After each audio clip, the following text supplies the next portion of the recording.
What would you do if your own child cut you off from all your money, expecting you to come crawling back? Well, I didn't call him once. But when he showed up at my house and saw what was parked outside, his face turned white. Want to know what happened next? You'll have to watch till the end. It all started on one of those dreary, bone-chilling Tuesdays that seem to settle right into your joints and refuse to leave. The kind of day where the rain taps a steady rhythm against the window, and all you want is to curl up in your favorite chair, with a steaming cup of tea and a good book. Maybe even sneak in a nap if the cat will share the blanket. I was just about to do exactly that when the phone rang, and I saw Mark's name flash on the screen. Now, don't get me wrong, I love my son dearly. He's my only child, and since his father passed away, he's taken it upon himself to be the man of the house, even though he's got a house of his own and a family to look after. But sometimes, his protectiveness feels less like love and more like a straitjacket. I answered expecting the usual, maybe a quick check-in, or a reminder to take my vitamins. Instead, Mark's voice was all business, the way it gets when he's about to say something he knows I won't like. "Mom, I've been thinking." He started, and right away, I knew I was in trouble.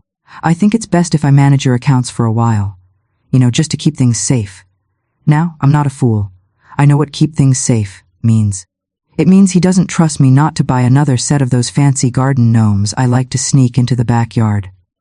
But Mark's always been a little too cautious, especially since he started reading those articles about seniors getting scammed online. I tried to laugh it off, told him I was perfectly capable of handling my own money, but he just kept insisting. "It's just temporary, Mom. I'll handle the bills, make sure everything's paid on time. You can focus on enjoying yourself." Enjoy myself. With my own son treating me like a child.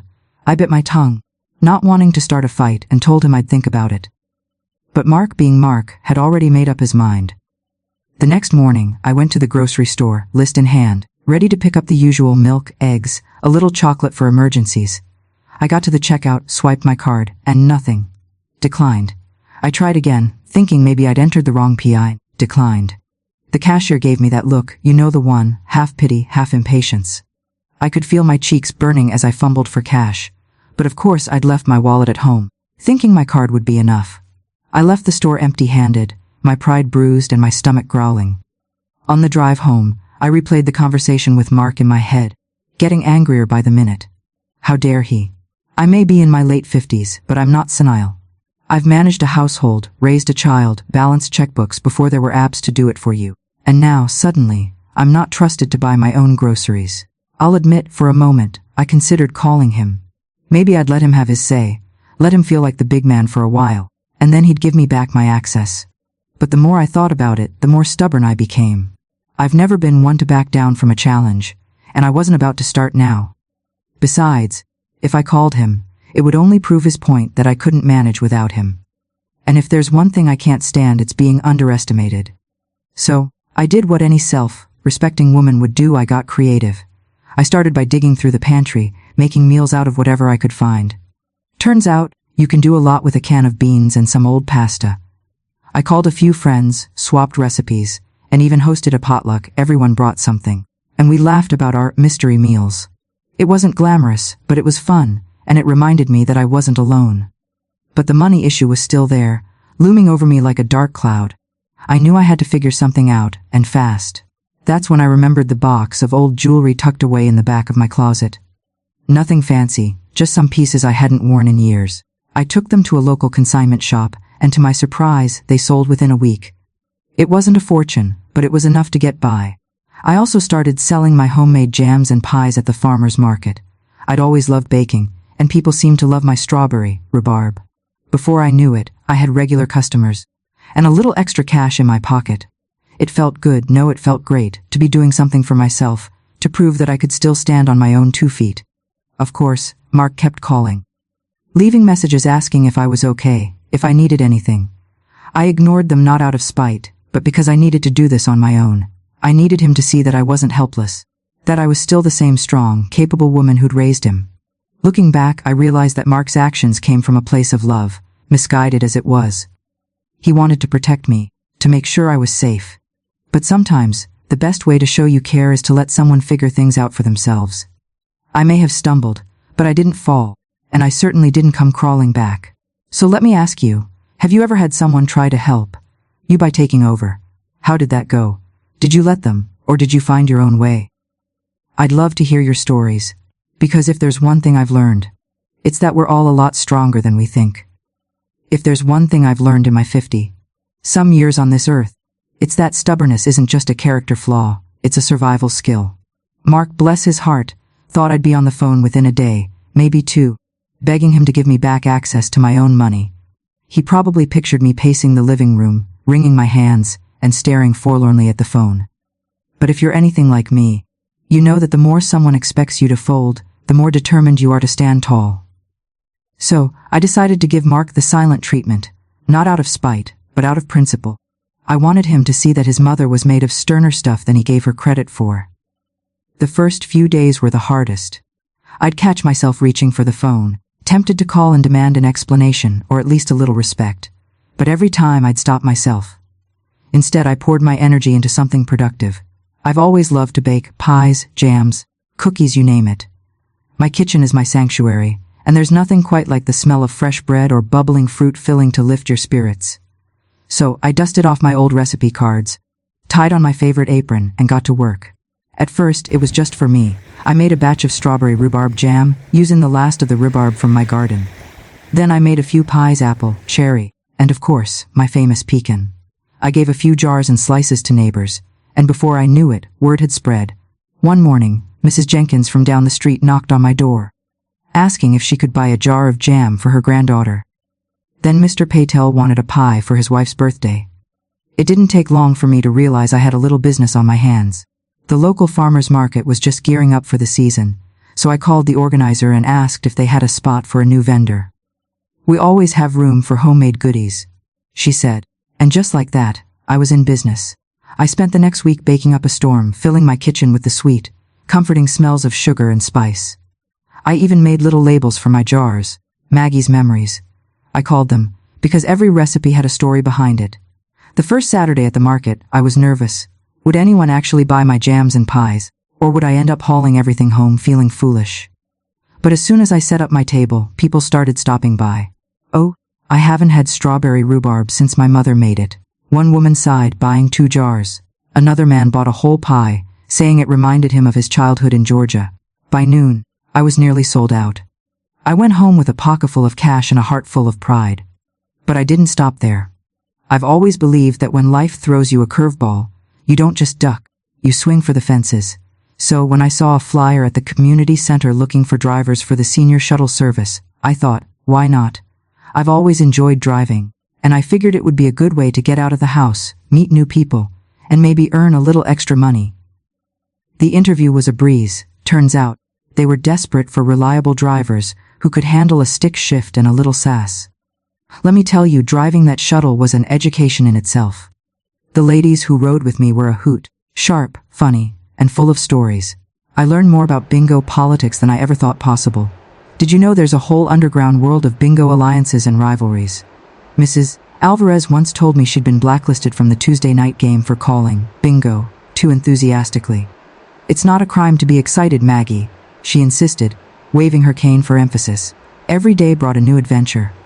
Some days I'd drive the ladies to the beauty parlor, where they'd gossip about who was getting a perm and who was cheating with boxed hair dye. Other days, I'd take them to the grocery store, where they'd argue over which brand of pickles was best. I even started keeping a notebook of their best one-liners, like when Mrs. Thompson declared, "If I'd known retirement was this much work, I would have stayed at the office." All the while, I kept up my silent treatment with Mark. He called every few days, leaving increasingly worried voicemails. "Mom, just checking in. Call me back when you get this." Then, "Mom, I'm starting to get worried. Please call." I could hear the anxiety in his voice, but I held firm. I wanted him to see that I was just fine, better than fine, actually. I was thriving. Of course, there were moments when I doubted myself. Late at night, when the house was quiet and the only sound was the ticking of the old clock in the hallway, I'd wonder if I was being too stubborn. Was I proving a point, or just being foolish? But then I'd remember the look on Mrs. Jenkins' face when she tasted my jam, or the laughter in the shuttle, as the ladies swapped stories, and I knew I was doing the right thing. Pattern interrupt. Have you ever thought about what you'd do if you had to start over? Would you sell pies, or maybe take up stand-up comedy? By the end of the month, I had a little nest egg from my sales, a new group of friends, and a sense of independence I hadn't felt in years. I realized that sometimes, the best way to show your strength isn't by shouting or demanding respect. It's by quietly proving, day after day, that you're capable of more than anyone ever imagined. And as for Mark, well, he was about to get the surprise of his life. A month had passed since Mark had cut me off from my own money, and not a single call had gone his way. I could only imagine what was going through his head, probably a mix of worry, confusion, and a dash of that good old-fashioned guilt that only a mother can inspire. I'd kept myself busy, of course, between the farmer's market, the shuttle service, and my new circle of friends who were now as invested in my silent treatment as I was. Every time Mark's name popped up on my phone, I'd let it go to voicemail, and my friends would cheer me on like I was running a marathon. "Stay strong, Maggie," Mrs. Alvarez would say, shaking her bingo dauber in solidarity. I have to admit, it felt good to have a little team rooting for me, even if the prize was just my own self-respect. Then, one bright Saturday morning, just as I was finishing up a batch of blueberry muffins, I heard the crunch of tires on gravel outside. I peeked through the kitchen curtains and saw Mark's car pulling up, all shiny and spotless, as if he'd spent the whole morning making sure it looked just right for this intervention. He got out, straightened his jacket, and marched up the walkway with the kind of determination that only comes from a month of unanswered calls, and a mother who refuses to play by the rules. I could see the worry lines etched deeper into his forehead, and for a split second, I almost felt sorry for him. Almost. But what really made the scene was the car parked in my driveway, a cherry red convertible, gleaming in the sunlight like a jewel. It wasn't new, but it was a classic, the kind of car that turns heads and makes people smile. I'd bought it from a sweet older gentleman at the market who was moving to Florida and wanted his baby to go to someone who'd appreciate her. I'd paid cash, thanks to my jam and pie money, and every time I slid behind the wheel, I felt like I was 25 again, wind in my hair and the world at my feet. Mark stopped dead in his tracks when he saw the car. His face went pale, and I swear his legs actually wobbled. He looked from the convertible to me and back again, as if trying to piece together a puzzle that just didn't make sense. "Mom, where did you get that?" he finally managed, his voice barely above a whisper. I couldn't help but grin. Turns out, when you stop waiting for someone to rescue you, you can rescue yourself. And maybe buy yourself a little treat along the way. I tossed him the keys for a second, just to see his reaction, then snatched them back before he could even blink. "Don't worry, I won't let you drive it. You'd probably just try to put a child lock on the radio." He stared at me, mouth open, clearly at a loss for words. I could see the wheels turning in his head, trying to reconcile the image of his helpless mother with the woman standing in front of him, keys in hand, looking every bit the part of a woman who had just taken back her life. For a moment, I thought he might actually faint. I almost wished I'd had my phone ready to snap a picture. This was a memory worth keeping. Mark finally found his voice, though it was shaky. "Mom, I was worried about you. You didn't call, you didn't answer my messages.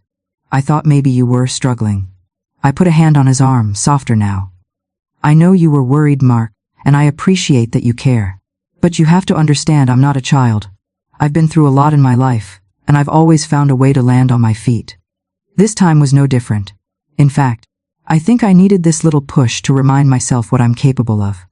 He looked down, shuffling his feet like he used to when he was a boy, and got caught sneaking cookies before dinner. "I just wanted to protect you, Mom. After Dad died, I promised myself I'd take care of you." I squeezed his hand. "And you have, sweetheart. But taking care of someone doesn't mean taking away their independence. I needed to do this on my own, to prove to both of us that I still can." We stood there for a moment, the morning sun warming our faces, the convertible gleaming beside us like a symbol of everything I'd accomplished in the past month. I could see the realization dawning on Mark's face. His mother wasn't just surviving, she was thriving.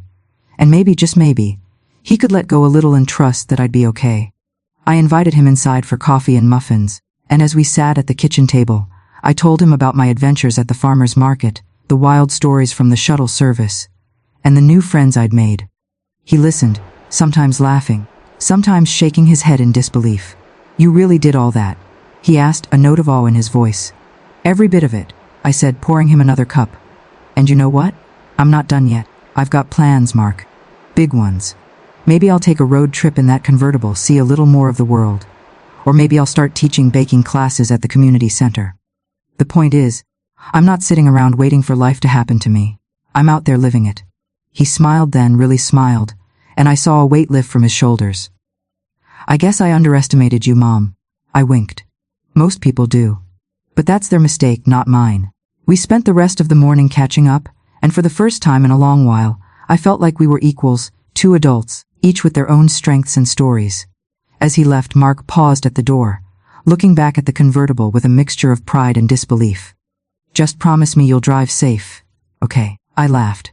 Of course. And don't worry, I'll call you if I ever need help. But for now, I think I've got things under control.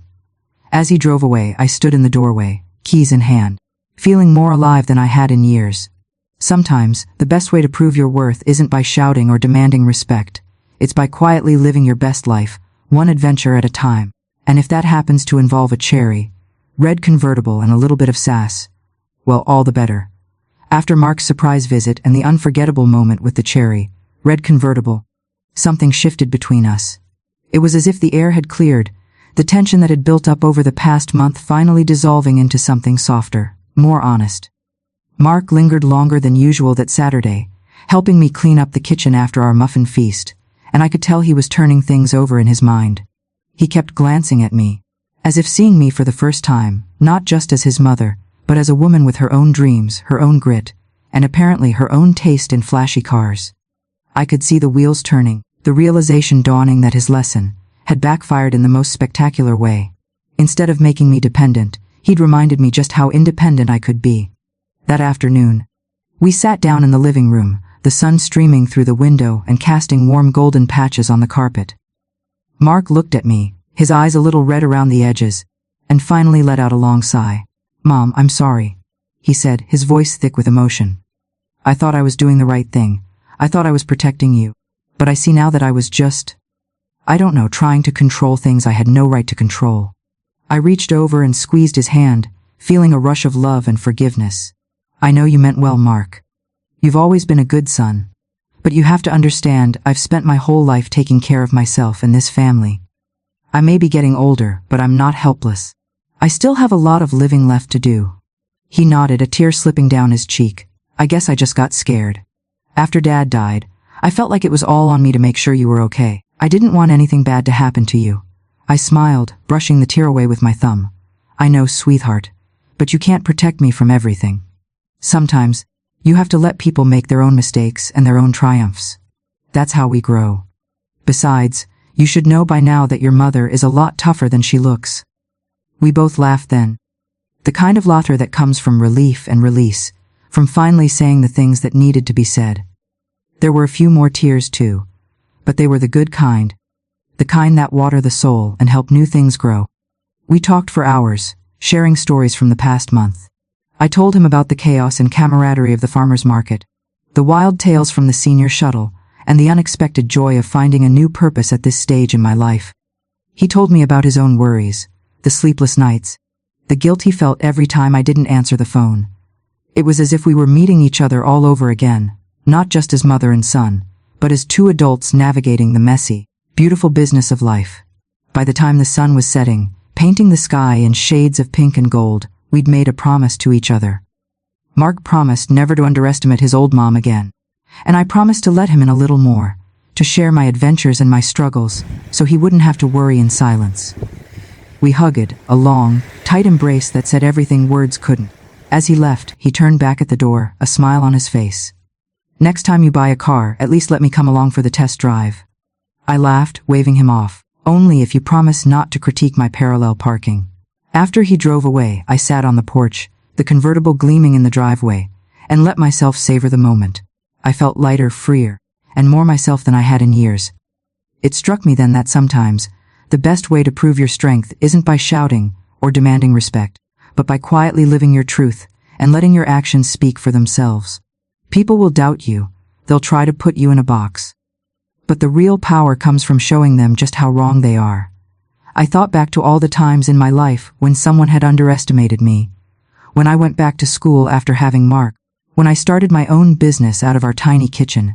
When I learned to fix the leaky faucet after my husband passed. Each time, I'd felt that same mix of fear and excitement, that flutter in my chest that said, "You can do this." And each time, I'd surprised not just the doubters but myself. There's a special kind of satisfaction in proving people wrong, in showing them that age is just a number, and that life doesn't end when the kids move out or the hair turns gray. If anything, that's when the real adventure begins. So, let me ask you. When was the last time you surprised someone who thought you couldn't do it? How did it feel? Maybe it was something big, like starting a new job or traveling somewhere you'd always dreamed of. Or maybe it was something small, like fixing a leaky faucet or learning to use a smartphone. Whatever it was, I hope you took a moment to savor that victory, to let it remind you of just how capable you are.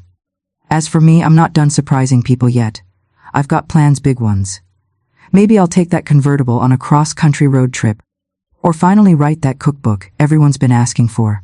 Maybe I'll start a little club for women like me, who are ready to shake things up and live life on their own terms. The possibilities are endless, and for the first time in a long time, I feel like anything is possible.